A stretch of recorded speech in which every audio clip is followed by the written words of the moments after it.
Steve Harris, Cliff Burton, Geezer Butler, Bill Lynott, and I don't know why I'm it's escaping me. Who did I not mention? I'm just talking about like the 5 bass players that influenced me the most. And Lemmy, duh, of course. Like you put those 5 together, that's kind of what you get, you know?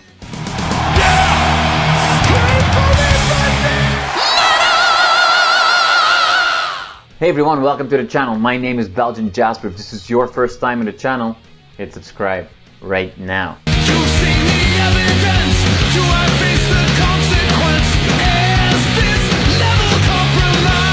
Jarvis, thank you so much for your time today. Let's go straight into it. Third time's a charm. For the third time, you attempted at making a concept album, and this time you held your ground and you created a concept album. What was different this time for you? Time. Time.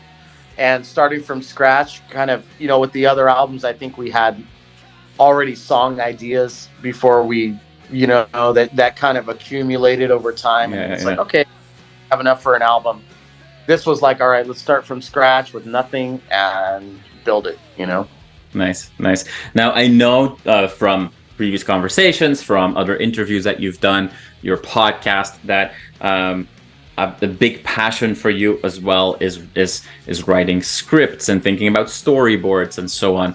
I know that other people have already asked you, like, hey, do you want to turn this into a movie? And, making movies is something that's on your mind anyway. So let's just go straight to it. Who are you recruiting as actors if the budget was no issue whatsoever to play the roles here? I would probably get Mickey Rourke. And it's funny because I feel like, he would probably play the father. There's some young, I feel like the main characters in here are kind of younger, maybe late 20s, right? So like, I don't know, because I don't know a lot of like kind of younger modern actors, to be honest. There's a lot of good ones, but I would want to get people that that not a lot of people know, like an unknowns, untyped cast. But right. I always have this thing in my mind of getting like just people that were in some of my favorite cult films of the 80s, kind of back in Barbara Crampton, Jeffrey Combs, the actors that were in the Monster Squad, they're all older now, like things like that,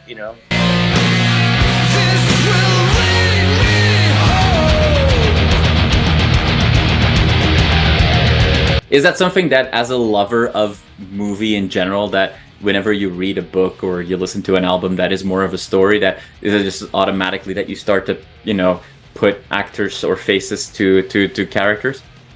I try not to put faces to characters. I really try not to. I just try and invent them in my own mind, because once you do that, if you ever did want to make a film, you can't write something for somebody. That's why they're actors.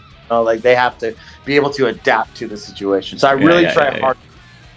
Yeah, I really had no specific people in mind when I wrote this.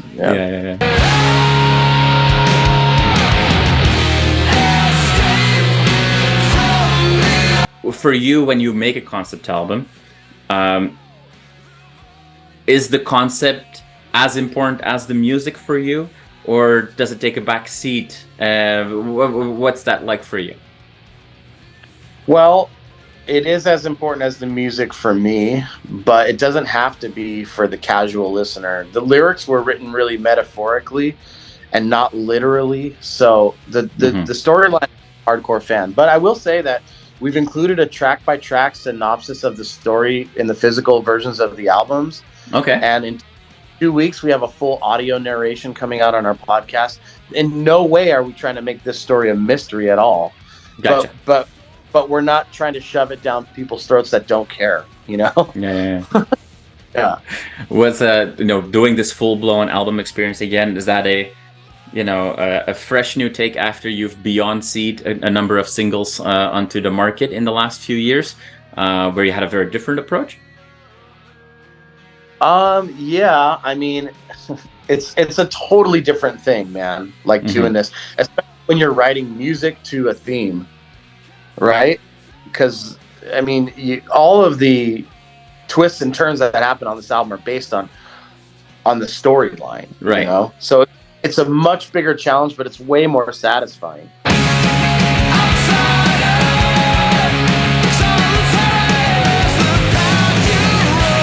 We do hear throughout the album some Satan influences, but not the only band that inspired you. A song that I liked a lot, Obsidian. There's some Diamond Head influences in there. You won't tell me otherwise. But also, if we listen to the Outsiders track, some cross-pollination, maybe a little bit, some Serif Ungle influence there as well, especially in the breakdown second half. No, you don't agree with that? That's more Black Sabbath. Oh, okay.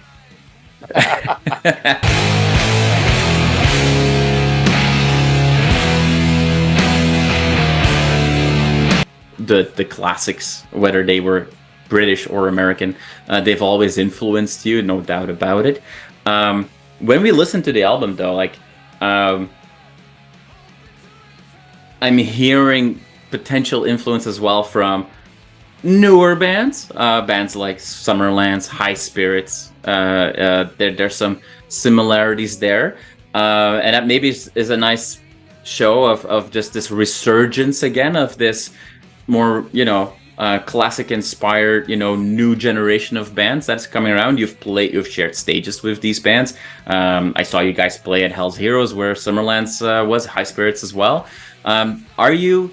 Am I just completely off, or do you kind of keep your fingers on, like, what's going around in the scene right now? Not really. Awesome. Not really. That's a band that I need to get into. I think I've heard one song by them. I know some of those guys too, For sure, yeah. I try not to listen to too much modern stuff because I don't want to be influenced by it. But the fact that you think that is actually kind of a cool thing, because it kind of means that we're all kind of doing something. There's a magic. There's the ether, is kind of coming down to all of us, kind of bands that have a kind of classic sound, but are this day and age, right? So 100%, cool. Yeah. It's there's no doubt about the fact that Night Demon has been influenced by the greats and the classics, but on this album, more so than on your previous albums, there seems to be more variety. There seems to be more of a contemporary sound. And overused word, but most mature album. Are those descriptions you find yourself in?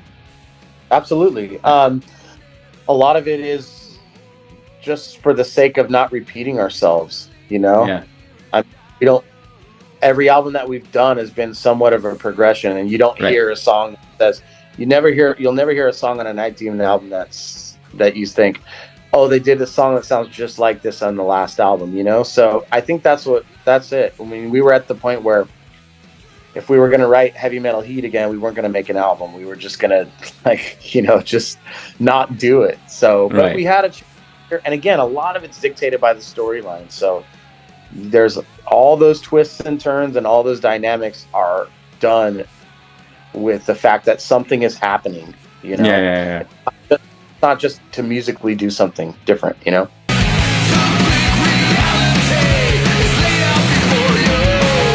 Yeah, you said, we've grown, we've evolved as a band. You also individually, when you look back now, do you feel that you've grown the most as a singer or as a bass player? As a singer. Yeah, if I had to pick one, I think I've grown as both, but if I had to pick one, I think it's just something that I constantly work on. Okay. Is that something you want to do more of? We obviously know that you're beyond, sitting in the beautiful headquarters of Serif Ungle, wearing a t-shirt of Serif Ungle in front of, posters and news articles of Serif Ungle, where you also play bass. You're so busy with so many different things. Given that's something that you want to work on and you work on daily, you say, can you satisfy that ambition with Night Demon? I saw you sing on stage with Riot as well. Yeah. At one point, is that something you want to do more of, and in more variety? Not really. I mean, I'm pretty satisfied being the lead vocalist for Night Demon. I don't have a lot of time in my life for a lot of other things, but like this summer, I will be like performing at a pub Okay. every week, just singing like covers and stuff, just to keep my voice warm when we're not on tour. So it's a good way to get paid and not get drunk when you're at the pub, you know? So yeah, like and it's good to sing other people's songs. You kind of learn how to sing in other ways, you know? So to just Yeah. expand gives you some more variety as a vocalist, you know? And are we envisioning that as you with an acoustic guitar singing songs, or is that with a backing track, a band? Just backing tracks. It's almost like glorified karaoke, you know? Yeah. But I did. There you go. What genre are you gonna be bringing? All kinds of stuff, for like 50s rock and roll to soul. Nice.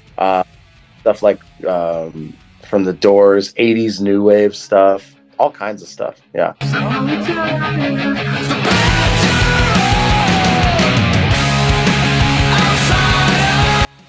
Just to go back to like your bass playing, you corrected me earlier. Like, you know what? It's not really Seraph Ungol.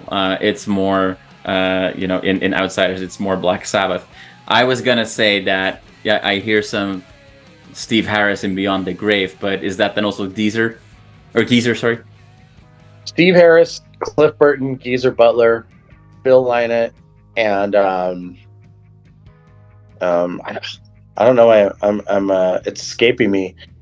Who did I not mention? I'm just talking about like the 5 bass players that influenced me the most. And Lemmy, duh, of course.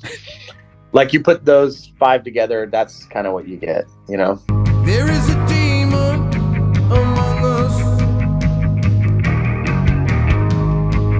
Maybe a quick question, because obviously we know you as well from your Iron Grip management and label.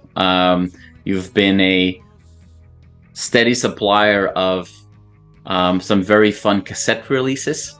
You said that you're not really following contemporary bands. You're a little bit more focused on the classics. Are there any? We've seen you put out some cool re-releases on cassette. Anything that you're working on in that world that you can tease? Not really that I could talk about, but I'm focusing on less releases and doing more for those releases, you know? Okay. I kind of reissued most of the records that I've wanted to be a part of. And look, yeah, I do love new bands for sure. And like I'm not as much of a listener as a supporter, you know? So which I guess is a bit embarrassing to say, but it's true. It's the truth, you know? I would rather put out a new record though by a new band and work that than keep reissuing stuff, you know? There's plenty of labels that can do that and do it well, you know? Right. Is that, not to turn this conversation into a therapy session, but is when I first spoke, when I first got the opportunity to talk to you, was about 2 years ago, when a lot of stuff was happening in the Seraph Ungol camp, and you were talking about your plans and all these reissues and new album, and getting Seraph finally on bigger stages and stuff like that. Fast forward 2 years, a lot of those things happened. A lot of those things were checked off your box, and you just literally said, I kind of released all the re-releases I wanted to do. There's some Satan stuff there, obviously, as well. Some old Night Demon stuff. Are you finding yourself at a crossroads where it's like, I was super driven and had all these goals, but holy shit, I've been striking a lot of these goals of the to-do list? Are you somebody that needs that long to-do list ahead of them to get going? Where are you right now? No, not really. I mean, the one thing is I don't really talk about things unless I know I'm doing them, because there's 100 ideas in my head every day. and 10 of them happen, you know? And I think we live in a culture right now where people are always looking for validation about things that they want to do. Okay. And they'll go on social media, hey, I'm thinking about starting a record label. And they want people to go, yeah, I'd buy something from you, or yeah, you should do that. And then they don't do it. Right. Or, hey, I will be doing this, you know? And then you never hear from them again. I'm kind of more from the school of like, I work silently, and I produce things, and when they're ready to come out, there you go.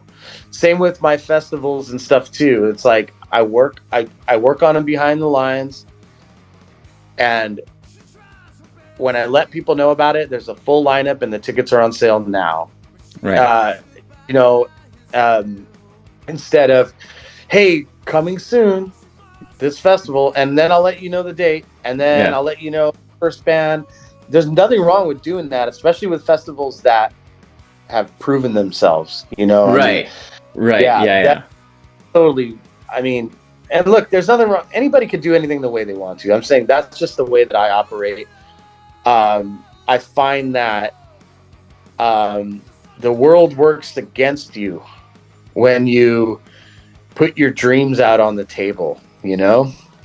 It's a strange thing. It's just better to do things in silence and just let people know when you have something for them, you know? Otherwise, it's just, you know, it's bad for the individual. I don't want to degrade myself like that or let myself down. Like, again, there's plenty of things that I do that do not work out, you know? Plenty that I tried behind the lines, but I don't feel the need to go out there and let everybody know about those failures, you know?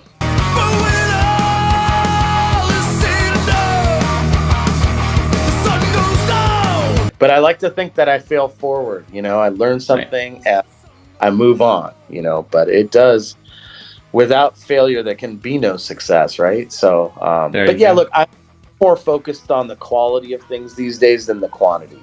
So I'm not slowing down by any means. I'm busier than I've ever been, but it's really like you can put more focus and energy into making something great than a lot of little things pretty good.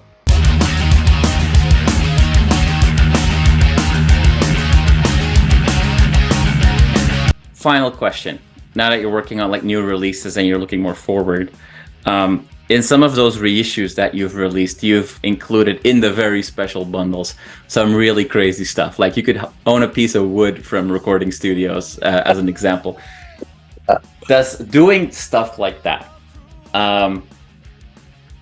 does that make you look at today in a different world where it's like, you know, oh, I made some notes for my interview with Jarvis. In 50 years from now, people are gonna go like, whoa, interview with the Jarvis Leatherby, I want to pay $2,000 for this pen. Like, that's a weird mentality, but like, do you kind of absolutely has this opened your eyes in a way?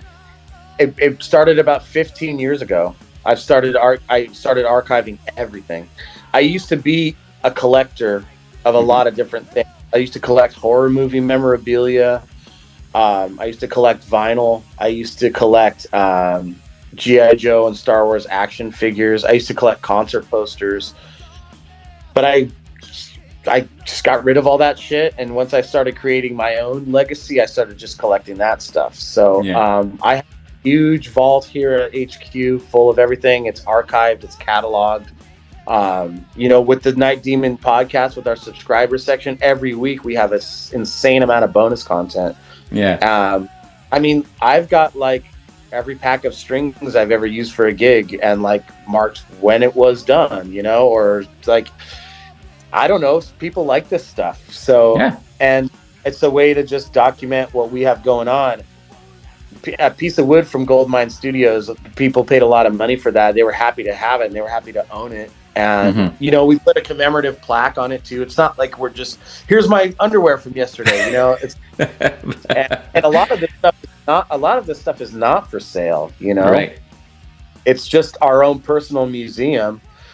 But I've seen it happen with bands. Like, it's the bands that are around 40 years ago, they wish they had this stuff, you know, and the fans want this, you know, and the fans want this stuff. So why should our my career be any less important. It's not, Yeah. No, awesome. Yeah. You're That's absolutely a great right. question.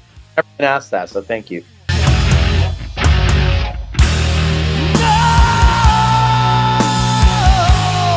Awesome. Now you do know that I and hopefully many more people are kind of expecting to see a used underwear booth at the merch table going forward for your shows. Dude, you know what? All that stuff is specialty items, right? I mean, we don't even not the underwear side, but we don't sell this booth. It's all Yeah.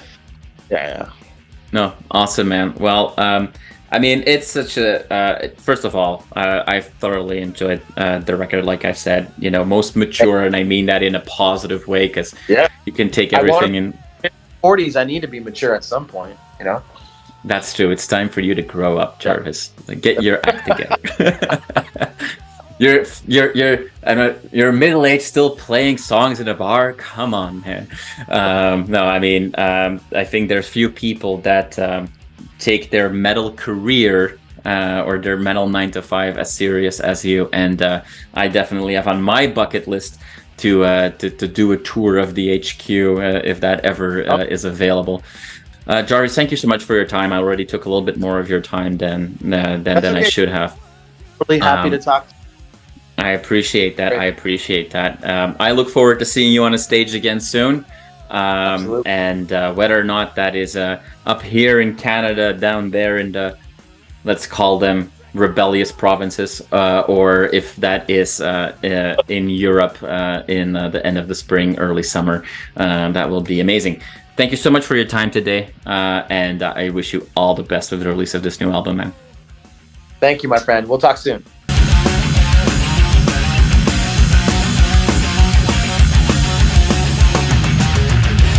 You are awesome for watching this video. Click right here to see more content like it and subscribe to the channel.